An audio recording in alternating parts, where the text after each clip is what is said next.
Okay, there we are, live on IG. Hello, guys. So I'm told that you are being told that I'm going live. Murisola, how you doing? Good to see you. So we'll just give a couple more minutes for some more people to join Towels Palace and Essentials. I like the sound of that. How you doing? Jay Suleiman, welcome. All right, Ralph Farms, you're very welcome. Maksha Africa. You know, as it is custom, it would be good to know exactly where you're joining us from. So please, good to see you. Yeah, let us know where you're joining in from. The city and, of course, the city and the country where you're joining from. So joining from Lagos, Nigeria. Yes, thank you, Modesola. Good to have you here again. Good afternoon from Zim. Zim is Zimbabwe. Oh my goodness. So Zim, I will be in Zimbabwe sometime this year for the very first time. Just so you know. So please reach out. I will be in Zimbabwe for the very first time. My father actually used to work in Harare, and I've still got some Zim dollars from when he used to work in Zimbabwe. Joining from Ekiti State in Nigeria, Ralph Farms, you're very welcome. All right, we also have Accra, Ghana, Kaduna State, Nigeria, Rondell Art from Ghana, Accra. Accra seems to be winning today. Abena is joining from Accra. Oh my goodness. Wow. Good day from Lagos. Lagos is also there, but Accra seems to be winning right now. Lusaka, Zambia is in the building. You're very welcome. Keep dropping your city and the country as we go on, and you're a very warm welcome to you guys. So for those who may not know or be joining this IG live for the very first time, or maybe, just maybe, you had never heard about the platform Under 40 CEOs before today. Under 40 CEOs is this platform that's dedicated to spotlighting and amplifying the voices of Africa's next generation of business leaders and, of course, change makers. But ultimately, what we do is empowering them to build businesses that scale. Now, we do this through an active community of engaged founders, entrepreneurs, business leaders, and executives who have access to a very powerful network of business leaders from across Africa and soon to be the rest of the world. And also we have a learning hub, the Under 40 CEOs Learning Hub, where members get to access business tools and learning materials specially curated to tackle the most common and not so common business challenges. Of course, non-members are also welcome to the Learning Hub, where you can, just for a token, you can take a course on our platform. We also hold special knowledge sharing events that not only disperse knowledge, but creates an atmosphere where collaborations and partnerships happen. Of course, we had one of such events last week, Friday, our members only event, the Fireside Chat with Olumide Shoyombo. And of course, I must say that a lot of partnerships, at least I'm aware of 5 potential partnerships from that meeting, right? Yes, we have a number of members also from within the community who have accessed grants and funding via programs, including, our pitch nights, where you get to meet top venture capital and private equity investors. I like to mention that at one of our most recent meetings, we successfully facilitated $100,000 in investment for one of our businesses. And this came from one of our platinum members, who is a VC himself. So this is Under 40 CEOs in a nutshell. And if you're just joining us for the very first time, I would like to say very special welcome. And if you've been here before, I would say welcome back. Of course, for those who joined our very last Fireside Chat, I did mention that the window for membership was still open. But by the 31st of May, it would be closing. And I'd like to inform those who missed that window that unfortunately, that is it for 2025. But if you go to the link in our bio, you'll probably be able to find a link where you can join the wait list for the 2026 cohort. So welcome once again to our social live series where we host candid and insightful conversations with industry leaders and experts who are shaping the future of their fields. Now, their work, impact, and influence within their unique spaces stands out as a true inspiration to you, our audience of emerging entrepreneurs and professionals across the continent and beyond. Right, so please, as the session goes on, you may still drop the city you're joining us from.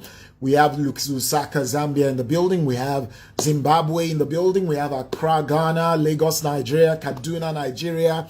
And these live sessions are designed to provide authentic real-time engagement. So please prepare to engage, okay? I did see Stephen Akintayo somewhere. I saw him join at some point. Benin, Nigeria.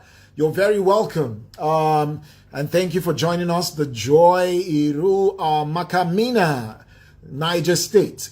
Right? So today, we're going to be having someone I consider an exceptional thought leader join us. He'll be engaging on the topic mindset shift for international relevance. Build a business that thrives locally and wins globally. I'm positive that many of us are excited about this session because in this community, we're all about building businesses that scale. Abuja, Nigeria, welcome. And I'm positive also that you'll be hearing from a man who has done it, is thriving locally, and he is winning globally. So please, Stephen Akintayo, please do join in. You may send a request to be in this video and I will add you right away. All right. So Abuja, Nigeria, good to hear from you. Now, as he prepares to come on, maybe I should send him an invite for this session. So as he comes on, let me just quickly introduce you to him, just in case you hadn't. Oh, he said he has sent already. So let me find him. Let me find you right there. That should be. Oh, there he is.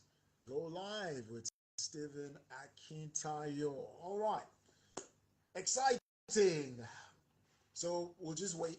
I don't want to introduce him whilst is not visible to the rest of the room. So please, let's just. Okay, I'm going to just accept again. So I just accepted your invite. I think I accepted twice now. Okay. All right. So Dr. Stephen Akintayo is Africa's most influential investment coach. It says you are not able to join. Why is that? Why aren't you able to join? I just got that notification. So let me cancel this and re-invite you. So I just invited you again. I think it's coming up. Hey. Here he is. The man. The Dr. Stephen Akintayo. All right, so Dr. Stephen Akintayo is Africa's most influential investment coach and a global real estate mogul, crowned with the 2023 Forbes Award for his impact in business. From humble beginnings in Maiduguri, Nigeria, he built G-Text Holdings, a multi-billion naira conglomerate with footprints in the USA, the UK, Dubai, and Nigeria, boasting over 30 real estate estates and several subsidiaries. He is the visionary behind Stephen Akintayo Foundation and is committed to raising 1 million millionaires by 2050. And he's the founder of the Stephen Akintayo University, an online platform focused on wealth creation education. A serial entrepreneur, author of 45 books, a global speaker, and the host of the TV show Investment Chat in a Rolls Royce. Dr. Akintayo is redefining what it means to build African businesses that thrive globally. So please make him feel welcome. Welcome, Dr. Stephen Akintayo. Hey, good to be here. Thank you for having me. Amazing, amazing. I still remember many years ago when I first saw you on I believe it was Facebook, and it was all about real estate, and I think you were telling us to go buy some land someplace.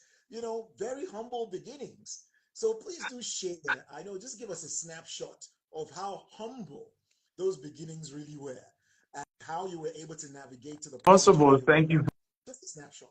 for having me. It's good to be here. I've seen a lot of what you guys do. When my team told me you guys wanted me to be part of this, I felt honored. I think the conversation you guys have sparked is very important. As I know that people are not used to young, successful entrepreneurs.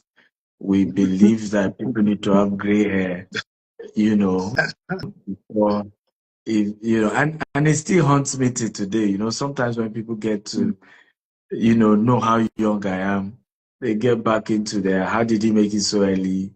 Maybe there must be something, and it creates room for a lot of fake news.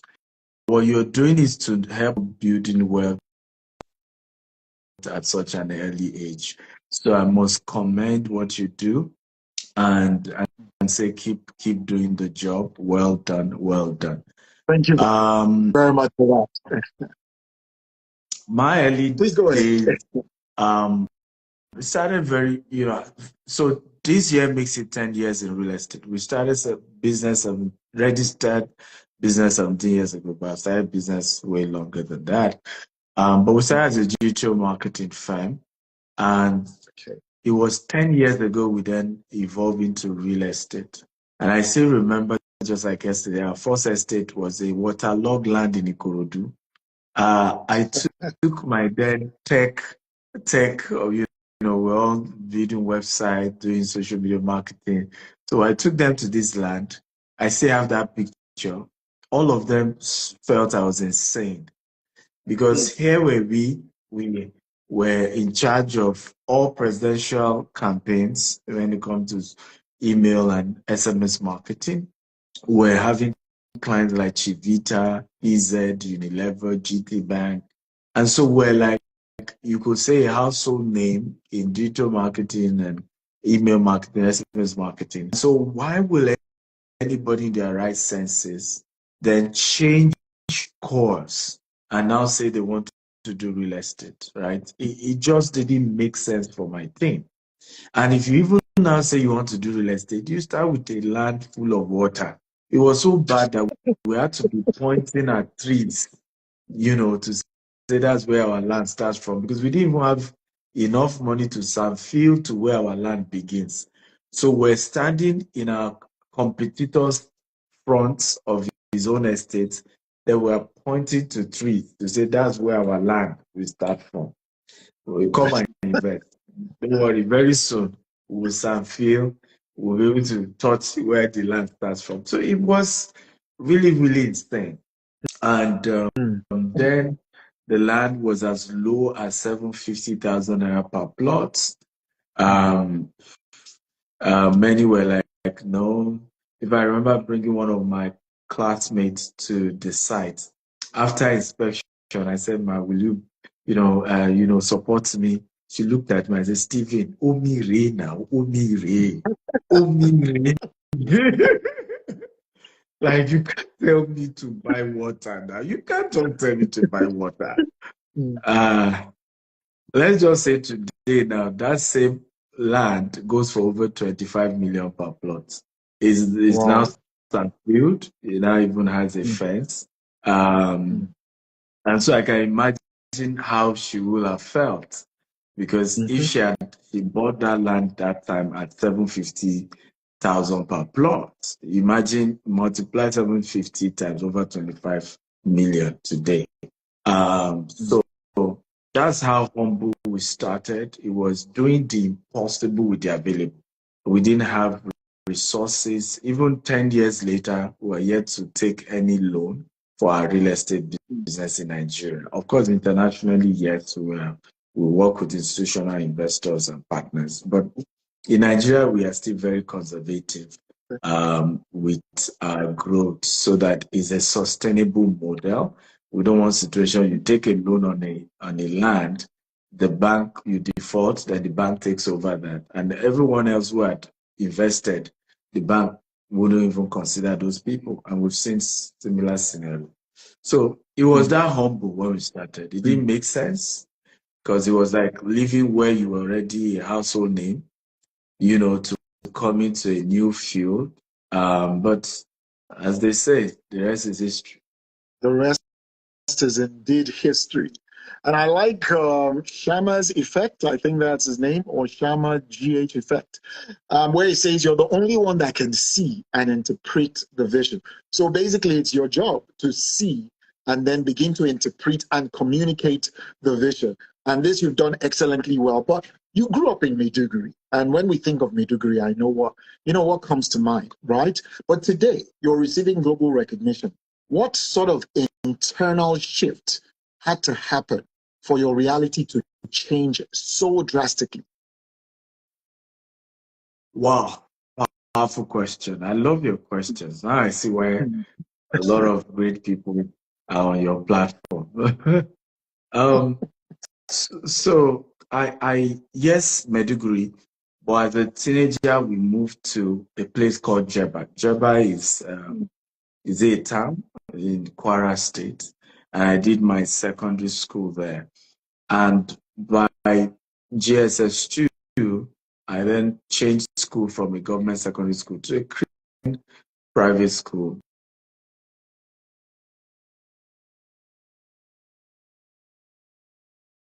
Of course, I got to give my life to Christ.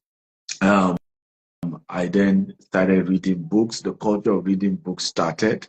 It started with, of course, books about hell, books about heaven, and I was waiting for rapture to happen so fast. But before I knew it, before I knew it, I was 5 years being a Christian, and rapture has not happened. So I, one of my cousins came to our house, and he was into business and was relatively doing better. And I was, of course, still frustrated. My mother will, each time I'm going to school, go and borrow money from her neighbor. They will look at her with disdain, talk to her, and are you the only one that have children? We too, we need money too. And I just hated that poverty. That I just hated it. And so when I saw my cousin and he said he started business, he's doing well, he then talked about, have you read the book? Read that Poor Dad. I know in those days, I don't know whether they still do it now. We used the pride is in, you read this book. You size yourself based on the books you read. Say, all right, have you read this? I have not. Have you read this? I have not. Okay, so one of those books was Rich Dad Poor Dad. And that was my introduction to more of self-help books. Because prior to that, it was 24-hour interview in hell. It was God's General. It was, things around heaven and hell. So for the first time now, I'm reading something about finance, something about being earthly relevant. And that shocked me about how my mother, prior to that time, because I kept asking, why are we poor? She said, I don't have a university degree, so my promotion is very slow. If you can go to school, if you can get a degree, you'll get a good job and you will take us out of poverty. But I was reading Rich Dad Poor Dad, and he said, education is not how I will become rich. So it was a bit confusing. Because my mom's saying, I need, a degree, I'll get a good job, and I'll be fine. So at some point, I just say, I'm going to take both advice. I will try and get a degree. At the same time, I will try and do business. And whichever one works, we see what works. And so, thank God, I then started business. My first business was 17, 18, thereabout. That's when I read the book. So the business also started that season. And reading, the first business was what we call GNLD, multi-level marketing, where you have food supplements. And I was such a very shy person. I remember the first customer I met trying to market my food supplement.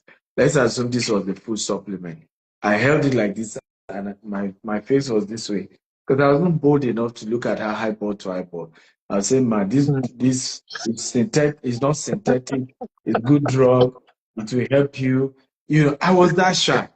Okay, well, I wanted to come out of poverty, out of where I was, to Abuja, to my mom's colleagues.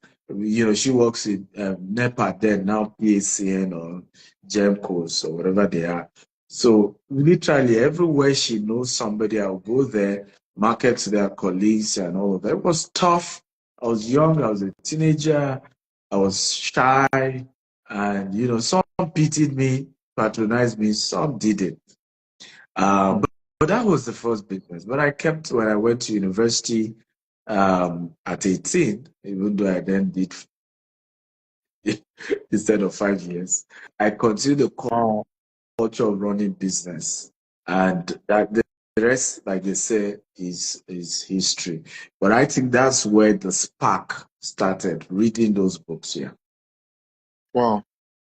This is amazing. And I see that comment there on how, it can be difficult to actually build and create wealth if you don't believe in earthly relevance. That's such a powerful one right there. So, let's talk habits.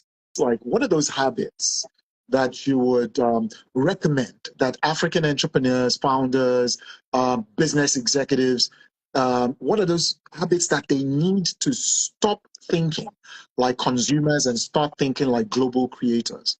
What are those habits? I think the first one is to stop consuming gossip and rumor. Somebody says that great people, rich people, talk ideas. Poor people talk people. When I look at the energy people put into gossips, right, it's shocking, right? The energy is huge. I did a video recently that went viral where I was, I was going from place to place and I was analyzing the type of followers that I have. The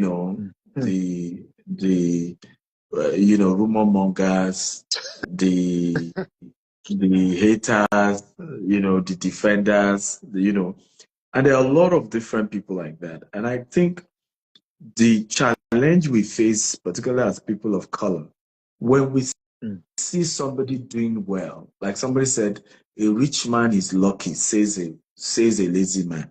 Rather than come from the point of view and say, why has under 40 CEO become a global brand? Why are people willing to come on that platform? Can I come and learn from the founder what he's done, how he's done it, right? Instead, I can sit somewhere and say, well, his father was the richest man in Nigeria. That's why, so, and then I'm just giving excuses, and then we go on. Today, I'm shocked when I hear stories about myself. Some say I'm fronting for Bishop Oyedepo. Some say Cosmos Maduka has given me millions of dollars. Some others I even say it was money laundering. People just go on and on and on and on and on. But instead of coming to platforms like this and say, let's ask him, how did he start? What did he do? What are the processes? Can I pick up a lesson from it? Maybe I can replicate the same thing. So one of the habits we must stop is the habit of gossip and rumor mongering. We need to discuss ideas. We need to celebrate ideas. We need to begin to think of whatsoever is noble, whatsoever is of good report, whatsoever is right. Thinking positive. I've seen this over and over again. If I said to people, I said, witchcraft is no longer in shrines. Witchcraft is now on social media. People literally are practicing witchcraft live on social media. Meanwhile, when you go to people who are not, developed countries, Elon Musk, he, on the other hand, is using the same social media, right, to invent, to talk about multiplanetary. I've never even heard of that word until I heard of it from Elon Musk. We want humans to be multiplanetary. I'm like, okay. So, right? Why can't we people of color start talking about ideas like that? Right? My brother, if you start that conversation, you see how people insult you. I say, well, I want to think of how, we Nigerians will go to mass. I say, we never talk Gary, they talk mass. My friend. I thought it's funny because I'm like, America isn't perfect. I live now here in the US. US have so many, there's huge unemployment in the US, high inflation, okay, high interest rates. Yet nobody is angry with Elon Musk for saying his vision is that we should all go to mass. Nobody thinks the guy is, nobody's complaining about the fact that people don't have jobs, yet the guy starts iRobots. He now wants to produce robots in math to even take the little jobs. Right? We need to change the way we think. As a man thinketh, so is he. The habits of gossips, the habit of pulling people down, we call it the crab mentality. When you put a crab in a bowl, one crab, in few minutes out. But you put 3 or 4 crab in a bowl, right? They will be there for life because as one, the other hold on to the leg, keep pulling the crab down. We practice that, and those habits needs to go. What you're doing are the kind of courage. Can we inspire ourselves? I have said this to politicians. Nigerians don't need your half-thought policies and ideas. Nigerians need hope. The day we get politicians at all levels, local government, state level, federal level, to start giving Nigerians hope, we Nigerians will solve our own problem. We have what it takes. Mentally, physically, right? We have what it takes. But we need to begin to spread hope. We need to begin to spread it is possible. It's possible. Definitely. And those are the habits, yeah. And also, I mean, that's really the central message when we started on the 40 CEOs, showing young people and demonstrating to a community of young people that this is actually possible. But you going from that really shy kid, to that individual I saw on Facebook till today, I'm thinking, was there ever a moment that you doubted your ability to play on a global stage? And how did you push through that doubt? Well, I will say yes. There were moments of discouragement.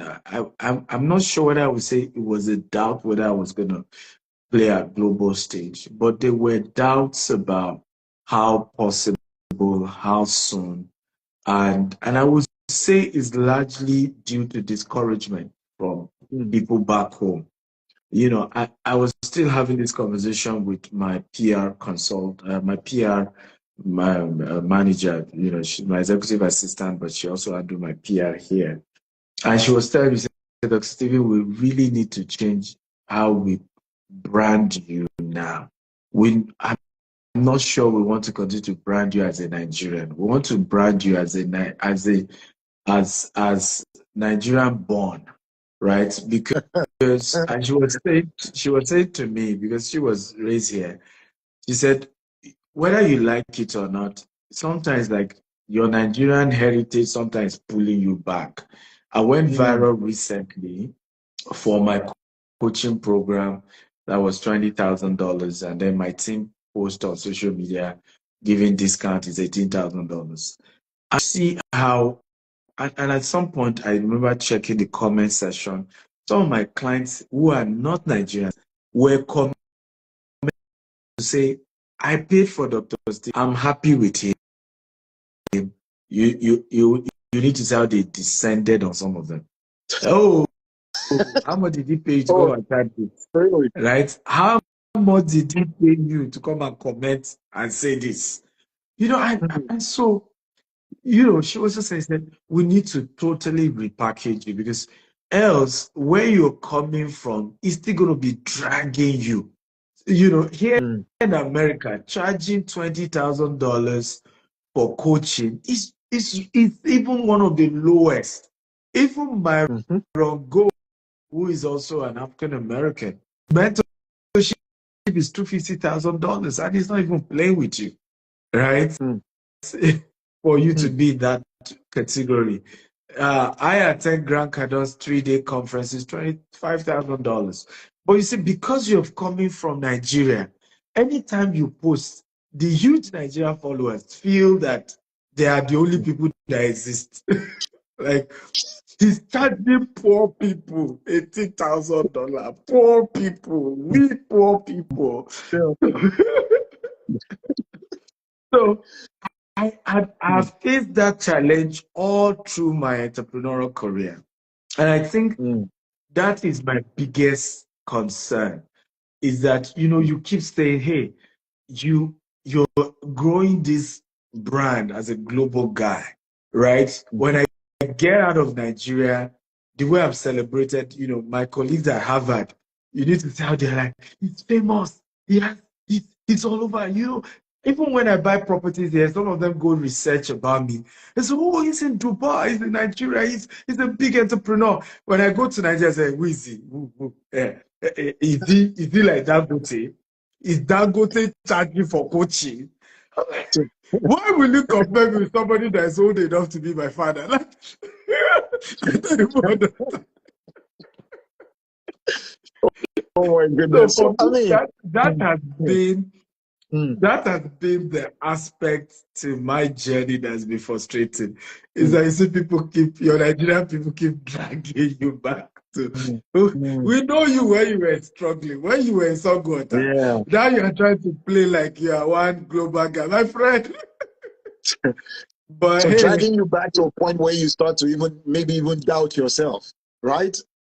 After escaping all of that, then you're like, okay, am I really who, you know, and then imposter syndrome starts to set in if you don't have a solid, you know, mind of yours. But really, I mean, so tell me, a lot of us, I mean, when I say us, I mean Africans generally, doing business are thinking more about, when we use the word thriving, right? We use the word surviving, not thriving, right? But, you know, when you're outside there, you start to think more like, how do I become one who is thriving at a certain, I mean, we engaged someone from in our community last week who is doing over $90 million in annual revenue, right? Wow. That is thriving, right? But so what's the difference mentally, you know, and how can that shift happen between you thinking, I just want to survive, to I can actually be in the league of those who are thriving? I think exposure is the key, right? So exposure is one of my biggest. I don't joke with exposure. I would spend anything for exposure, because I realized that it was what literally moved me. Even when our business was just a small business in Nigeria, I was no longer in Nigeria. My body was there. We were still in that small office, but mentally I've left, right? So, and I think that would be my encouragement to as many entrepreneurs who will watch this. Your biggest investment should be exposure. You know, it's not the cars, it's not the house, it's not even the assets. It's not. I tell people, I say my biggest asset is my mind. It's not even property. Yes, we have huge assets in real estate and all of that, but people have no idea how much investment I make. I will pay anything, right, to shift my mind, because as a man thinketh, so is he. You are what you think, right? It's all the game, the battle is won and lost at the realm of the mind. Period. So I don't care if today you don't have much in your bank account. I don't care if you only have 4 employees. As long as you see a global brand, you see a global business, don't worry. Even your enemies will conspire to get you to where you need to get to. In fact, their pushback will be the fuel you will keep using. It's just like the story of Joseph in the Bible. You know, you will see Joseph mentally, whether we like it or not, saw himself as the leader of his brothers. If you go read those stories, because if you don't see yourself as the head, you're not going to be marking them. There wasn't an official title, but mentally Joseph saw himself as the guy to go check and reporting to his dad and say, look, they missed this out. They didn't do this, because he saw himself as the leader. Why? He had a dream. And the dream mentally positioned him to be like, look, I'm not at this level. I'm physically here, but I'm the boss. Now, you will think that dream was, hey, and I see some people misinterpret some of these scriptures, right? You see somebody say, hey, don't tell people your dream. Joseph was locked up in the pit because he shared his dream. Hey, if he wasn't in the pit, will he be in slavery? If he wasn't in slavery, will he be in prison? If he wasn't in prison, will he eventually become the prime minister of Egypt? Everything was orchestrated to ultimately get him to where he needs to be. So this conversation about don't share your dream, don't tell people your dream, they will come after you. You don't understand. They are coming after you is what ultimately gets you there. The push helping your mind to keep what's the way. There was somebody that somebody walk up to and say, sir, can you pray for me? That I will not face problems. No, not that. Sorry, I missed the story. But I said, pray for me. And then the person started praying and said, all the problems I've ever faced, may you faced it. All this. And the person said, hold on, sir. Hold on. I didn't mean you should pray for me to get your problem. I want you to pray for me to get your blessing. The person, you don't understand. The problem is what brought the blessing. It was the challenges. It was the constant pushback. So my advice would be win the battle in your mind. See your business as a global business mentally. I don't care how low it is right now. I don't care the challenges you're facing. You see it as a stepping stone. I'll give you a practical example. We had a very tough season in 2015, just after Buhari became president, right? As a company, it was tough. Entering 2016, we thought things were going to get better. Dollar was 190, moved to about 400. And in the course of my meditation, I said, I don't want to be here anymore, right? We're struggling to pay staff salary, we're struggling to pay rent. I don't want to be here anymore. And what was my solution? I needed to expand globally. I needed to be able to earn in dollars and not just in naira. Okay. And that led to us, expanding to Dubai and to the UK, to the US. But can you believe that it was the challenge our business was facing in Nigeria? You see, somebody else will look at that Buhari challenge and say, well, Nigeria, jaga, the country is messed up. Things will never work. Right? Somebody else is looking and say, hey, this is why we need to diversify so that even if Nigeria economy is having some challenge, our international businesses can lift us up. So it's always about the mind. The battle is fought and won of your mind. So invest in exposing that mind, because you develop your mind through what you see, what you hear, what you read. So even if you can't afford traveling abroad, you can afford attending paid conferences, you can't afford paid mentorship, why not go on YouTube? Why not read books on nations or countries? Why not begin to, I mean, you can visit China without going to China physically right now. You literally can even know all the cities in China. You can visit UK. I say to people, one of the powerful tools I use is called Image Nation. And I learned this from Reverend Sam. Image Nation, imagination, right? So I have what I call my image nation. I can be here, I'm in our office here in Katy, but I can close my eyes and see myself in White House. I can see Donald Trump coming outside White House to welcome me, and of course it take me to the dinner at the White House, all the cabinet members standing up to welcome me in my mind. Everything I've said now in my mind. Okay. Now, the beautiful thing about imagination is it costs nothing. Everything I've said now costs me nothing. Is if it happens, fine. If it doesn't happen, fine. But it costs me nothing to imagine big. It costs me nothing to see myself in a whole different way than my current reality. And if a lot of us as young entrepreneurs can start doing that, oh boy, there's no limit. All right. Amazing, amazing indeed. The blessing, the business, the opportunity is in the challenges.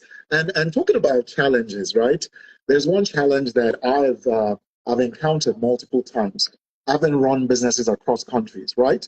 And it is in getting, the staff, the local staff, to operate with the same level of excellence and ambition as the global team, right? How do you ensure you're aligning the same level, Nigeria, Dubai, the US? How do you do it? Well, this is one thing that I'm still working on. To be honest with you, and what I discovered is that the culture is different, right? And extremely different. And I think there's no one method fits all. For example, at the beginning when we moved to the US, I wanted to adopt a full-time model in Nigeria and in Dubai in the US, but it wasn't going to work because people here in the US just want per hour. Maybe I work for you for 3 days and I can do something else, right? And and so at some point we had to learn to pick each market and say what works for this market in terms of their culture, the type of people. I also realized, without being a stereotype, that you sometimes also need to mix things up. For example, certain cultures are big on hard work, right? So if you're dealing with an Indian, you're dealing with a Chinese, just expect that they're willing to come to work early, willing to stay at work later, okay? But you can then complement that with other cultures who may not be willing to do all that, but might be better in terms of creativity, okay? Might be better in terms of PR.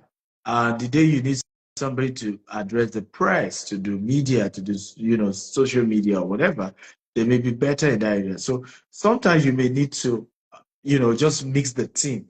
We had to do this a lot in Dubai, where I realized that our Arab team members they love to work at night. It's like they wake up in the night. Okay. So, and we wanted that early resumption, 7 a.m. at work. It wasn't going to work for them. Right? It wasn't. Because the real outing for most Arabs is by 10 p.m., 11 p.m. And I think it's also because of the desert nature. So sometimes in the daytime, there's so much sun. So they're able to then, enjoy more the nighttime. So again, the same thing. One had to understand the culture, they mix things up, and I just see where each person come to play. But it's still something that we're still working on. I will be honest with you on that one. Yeah. All right. Nice. So, but I would say this. I mean, I've noticed something that a lot of young entrepreneurs, and this is having, sat on certain stages globally, and a lot of them look at global brands and feel intimidated, right? So, what's your advice, for standing tall as a peer, not as a fan? Very good one. Very good one. I think the answer is simple. And a lot of young people don't like it, but it's the answer. And the answer is bring value to the table. Mm. Bring value to the table. You see, what is causing this imposter syndrome is because you're not bringing value to the table. That's the problem. So I give an example. I want under 40 CEO as a brand to mentor me, right? And the only thing I'm doing is to just enter the DM and just say, mentor me. My name is also, I'm 29-year-old. Please mentor me. Please mentor me. Please mentor me. And then you just continue mentor me. The question is, what value are you bringing in? Yeah, nobody doubts that this platform can mentor you. But it's value for value. This world works based on value. Exactly. And value doesn't always have to be money. Sometimes it's to say, I'm willing to be an intern. Do you guys have an office? Can I be an intern under 40 CEO brand? Don't bother pay me. I'm willing to do this for 6 months. I want to learn. I want to connect with other successful CEOs, and I will work for free. That's an option. It doesn't guarantee that there's an opening. But if you continue with that mindset, I'm willing to bring something to the table, right? Oh, I have this skill, and I have proven that this skill is really good. Can I help you manage that? For example, one of the richest person in Africa, in the whole of Africa, my company manages a social media brand. Anything he does on social media is handled by us. 1 naira we've not collected. Talk less of $1. In fact, as early as last month, his team still reach out. Okay, can we even at least be paying one of the videographers? Or can we? I said, no, I'm just doing this. I'm not going to charge. This person also has opened his doors for mentorship. Okay, I am not paying for the mentorship. This is the way I can pay, right? Yes, I would have charged over. I mean, if I were to charge, I can't charge less than 200 million every year for managing that brand. Okay. But I'm doing for free because I'm also getting access to that person. So that's that's the only way to overcome that. I feel inferior. I'm just a fan. Yeah. Yeah. Ivy, can call Ivy. So ultimately, that's the only way, because when you bring value to the table, you'll be bold, right? It's not a case like I'm just coming and begging, please help me now, please give me something, oh, please save me. Oh, but I'm saying, hey, here is also where I think I have some strength. Here is some value I'm bringing to the table. And if you then say, I can do that, right? Then you want to say, I am willing to pay. I've always said this, 2 P's you cannot afford to have: poverty and pride. And you can't be poor and proud at the same time. So you must understand that in your humble days, you must bring humility to the table, so that those who are ahead of you will say, hey, he may not have much, but he's very humble. Very, very humble. I remember a PA to one of my mentors was saying this to me. So we both were speakers at the event. We're both keynote speakers, but because he was my mentor, even when I was speaking on stage, I said, well, today I have 2 roles. I'm speaking as a keynote, but I'm also a protocol to my mentor who is also speaking here. And all through the event, I was very much protocol, even though I was also, I didn't know that it meant so much to him. The next day, my mentor called his daughter called his PA and started sermon. I said, you can see the level of humility Stevie has. He said, if he continues like that, there is no limit to his greater. It was the PA who was not later relating this to me.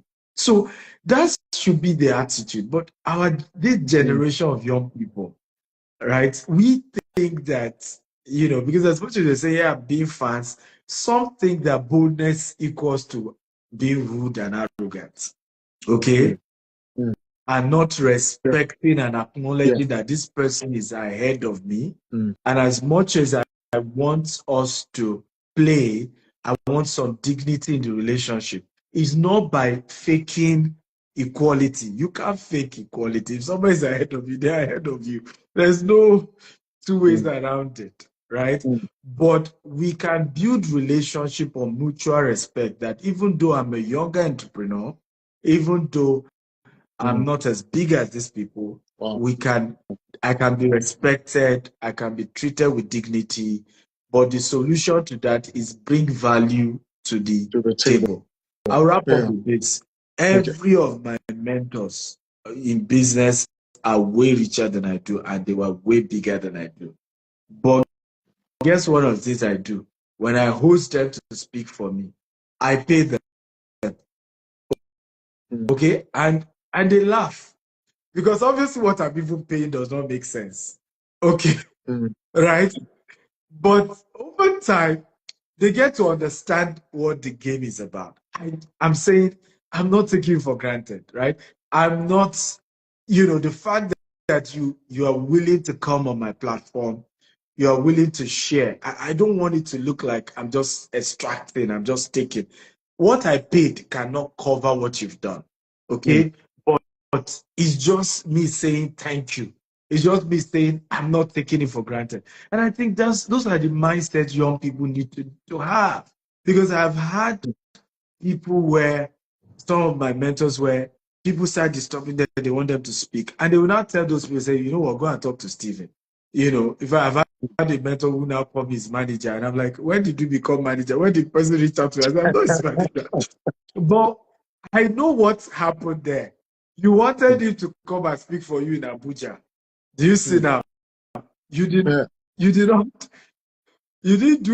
not even attempt to say, sir, can we pay your flight ticket? Will you be staying or you'll be leaving? Right? You just felt because he was a rich man. He should fly himself to Abuja. He should come and speak at your event. Right? Because he's a rich man. So some of them will just say, tell Stephen, Stephen is my manager. We'll tell you how. Because in their mind, even Stephen that can demand such does not treat me that way. Okay? So don't, and I think for some of them, it's not about the money.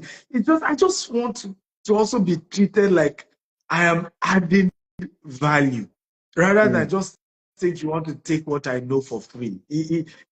Some will even reject it, so come with a gift. If somebody says, oh, did they come to my house? I want to give you 2-hour mentorship session. Don't go empty-handed. Buy it could be a book. It could be a bunch of apple.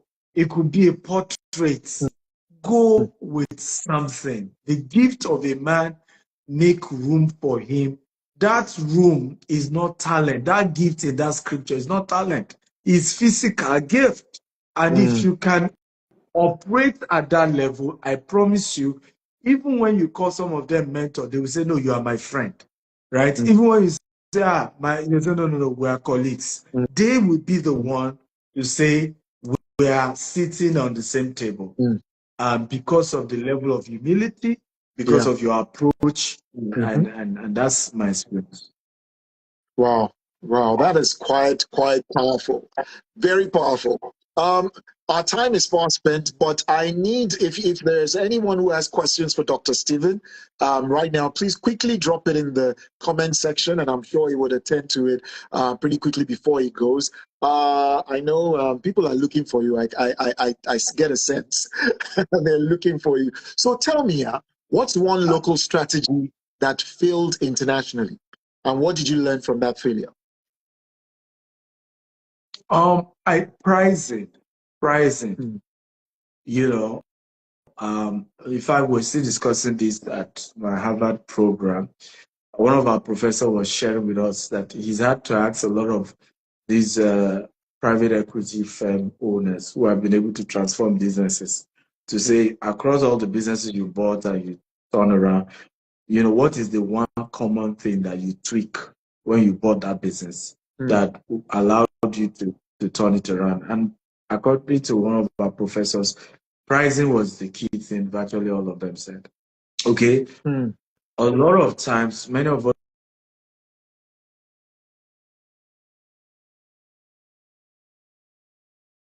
are willing to pay. Do you need to add a little, intangible value? Yes. Maybe more intangible value? Yes. Because remember when this whole conversation about phones started in the days of Nokia, will anybody believe that people will pay $1,800 for a phone? Let's remember where we're coming from. Remember the days of Motorola, the day of Nokia.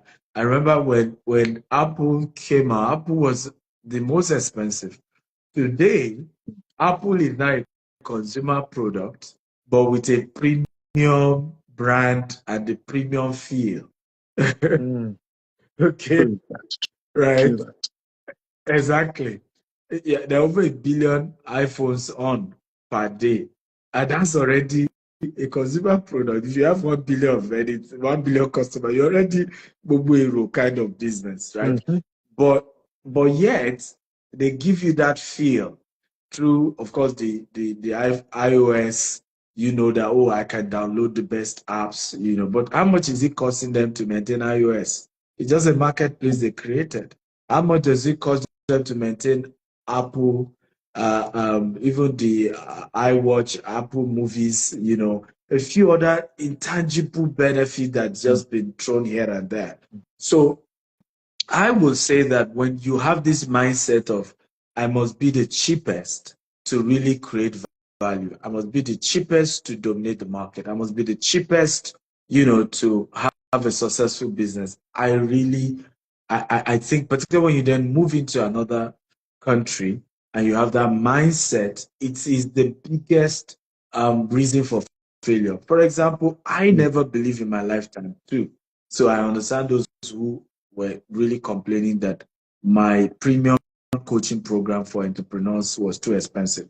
When I started, I never believed anybody would pay me $25,000 for a yearly mentorship. I used to beg people to mentor them. I mean, those who know what I'm talking about. I will literally be calling you on phone. We are called for mentorship session. I literally used to beg people to come for my mentorship session.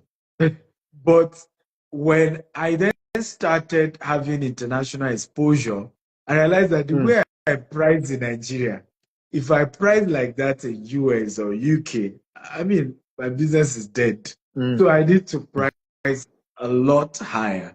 And I think that's some of the challenges. People want to enter a new market and they want to, you cannot beat people who have been in the market for years on pricing. It's just look for another strategy, right, to enter that market, but not price. Wow, that's a powerful model. That's really, really amazing. Now, very quickly, and I'll just give you two more questions, and then I will answer from the audience, and we'll attempt to close. So you're in the middle of this $200 million expansion in the US, right? What are those systems that are non-negotiable before playing on that level?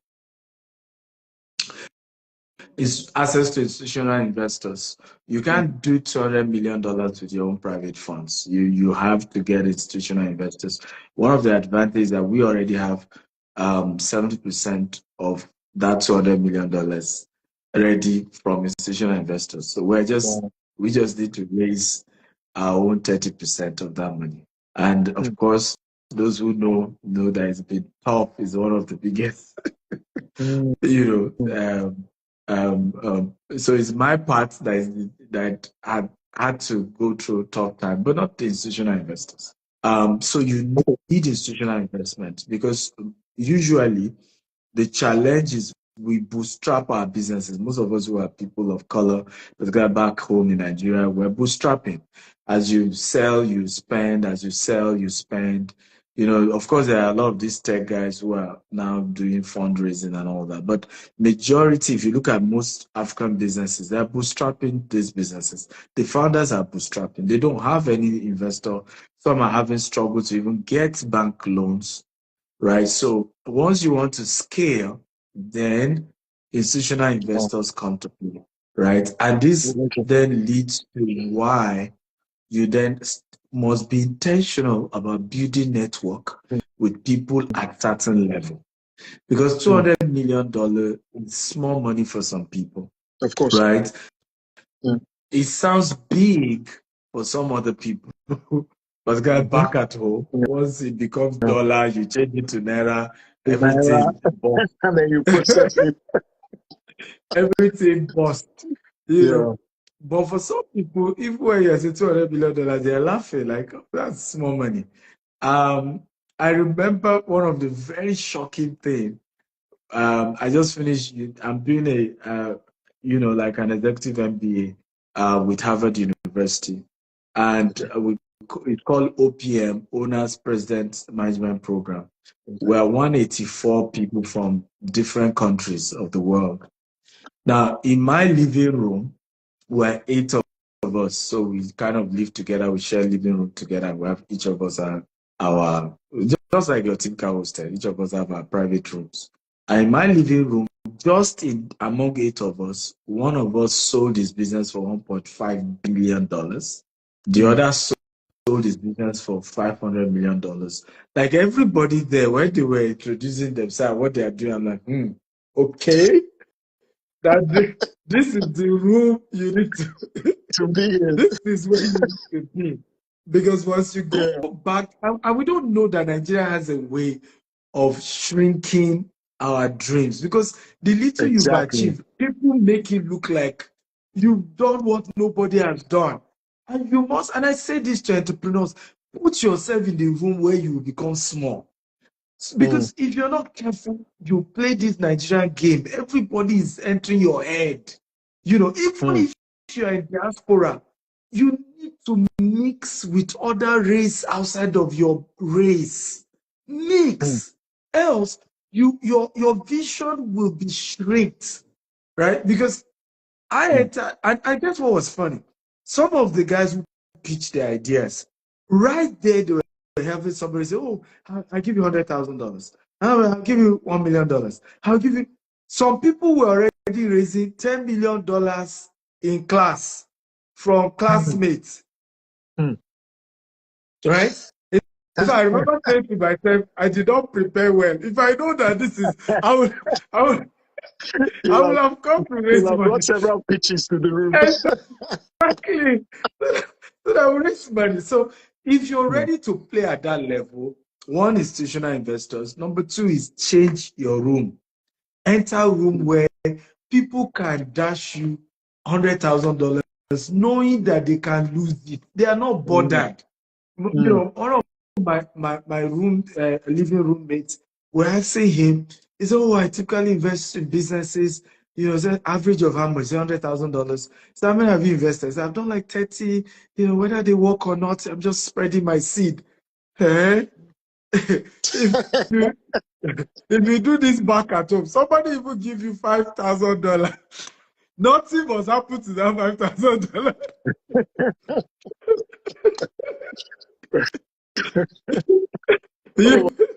Oh my goodness. Man, we do have a lot of questions in the comment section. So let's attempt. Maybe you can attempt to give it a minute each. So this, what's the name again? Olubukola says, how do you avoid being used by people you look up to while being humble or offering value for free just to build relationships? So beautiful question. Beautiful. Yeah. I think the reason why such exists is that you didn't know what you were looking for in the first place. You need to be sure that what the person will offer you, you can get it. So I'll give you an example. I've seen people do this with me as well. You acted like you wanted to learn, but what you were looking for was money. I don't know Uh-huh. whether you have had Oh, I yeah. don't know whether you have All the had this time. experience. Yeah. All the Exactly. So you time. came to me to say, Dr. Steven, I want to learn. It's an opportunity to learn under you. You know, I'll pick wisdom. Okay, no problem. Mm. Learning, you shall learn. Abi, only for it to begin to change. You know, I like, I'm not even, it's like, I'm not paid enough. Wait, if you, I mean, it gives feed to the sower and bread to the eater, right? So Mm. it depends. If you want bread, we'll give you bread. If you want seed, we'll give you seed. I Mm. think what happens many times, we go into this relationship and we're assuming, and let me pretend like I want to learn, but I know that I'm a rich man now. After a while, we just start dropping the money. I think these people did not become rich by fooling around. They are smarter than you Mm-hmm. think, and they are Of going to course. test your resolve. So Mm-hmm. come in, be sure what you are asking for is what they are willing to give you, and it's, set the expectation from day one. Don't play games. Go straight, sir. This is what Mm. I'm looking for. This is what I'm hoping to get, and I can assure you, you won't feel used. All right. Thank you very much for this. Savage Kida says, I'm a programmer. How do I get a mentor in my field? And also, what do I look out for? I mean, go message him and tell him you want to intern in any of his. He is one of the biggest tech guys we have. I think it's been behind 2 unicorns in Yaboyeji. Message someone like that and say, hey, I'm a good programmer.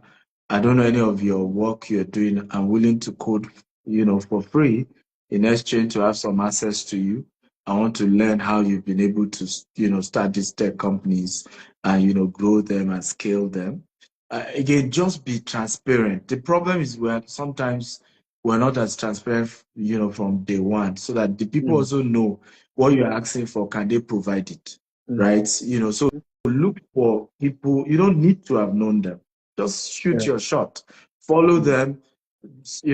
Comment on their post. For a while. Sometimes you don't need to also day one. You follow. You start, because some of these people, even they don't manage their pages.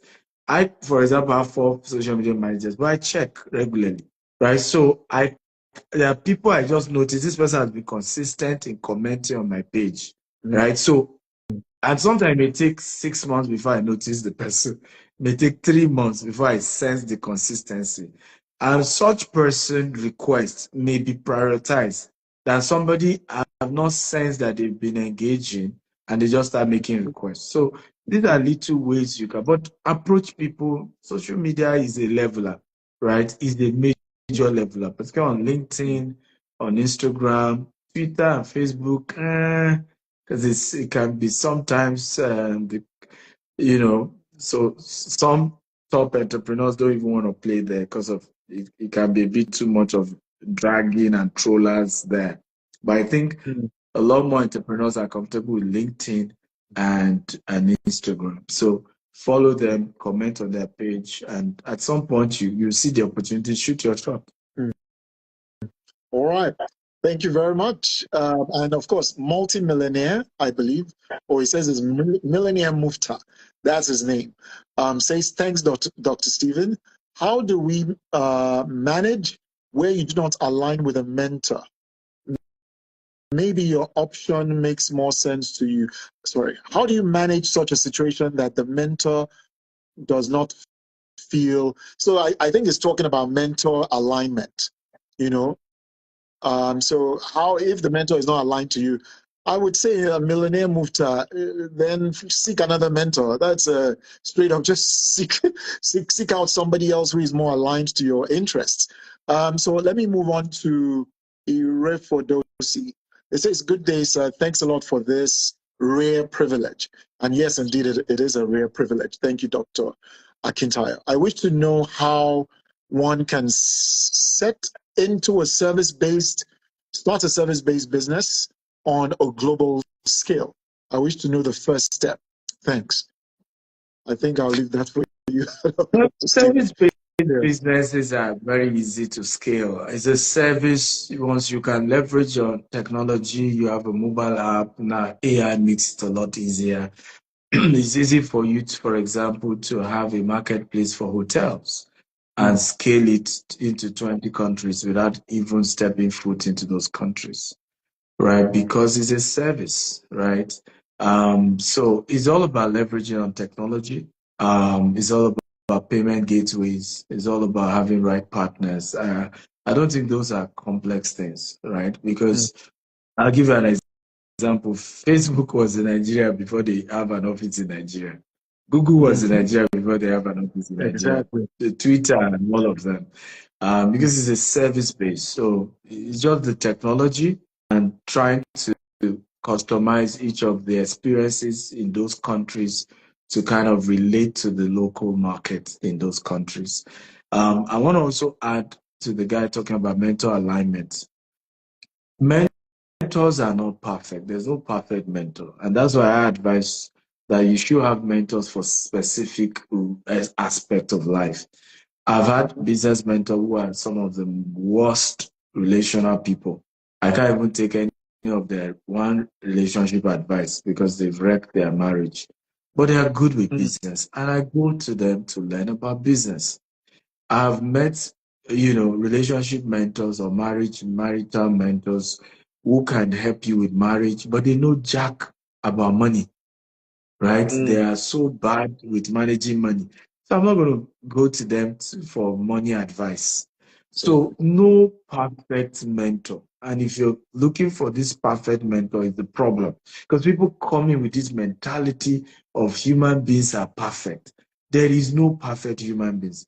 Where I come from, there's an adage that says, Igi yoda oyono, ele yoda oyono, right? Igba wula to ma jejino. In other words, this you are trying to cook. You remove the sticks and you're using, wood. You remove this wood because the wood is not well shaped. And then you remove the next wood. When will you ever complete cooking? And many of us do that with relationship. This person is bad. That one is bad. Did you even hear what I read about this person? I realize that I want to warn you as many of us begin to work towards building good mentorship, particularly successful people. I realized that even some of my mentors that prior to getting close to them, all I've heard about them was the highest level of integrity. As I got closer to them, I started hearing stories, right? Hearing stories. So if I wasn't mature enough, then I will lose that relationship based on what a third party who is not able to add value to me, who cannot give me what that mentor will give me. But I'll be hearing what that person say. Be careful, oh, be careful. And we not. And so the guy talking about mentor alignment, sometimes what people start telling him, be careful about this so-called mentor.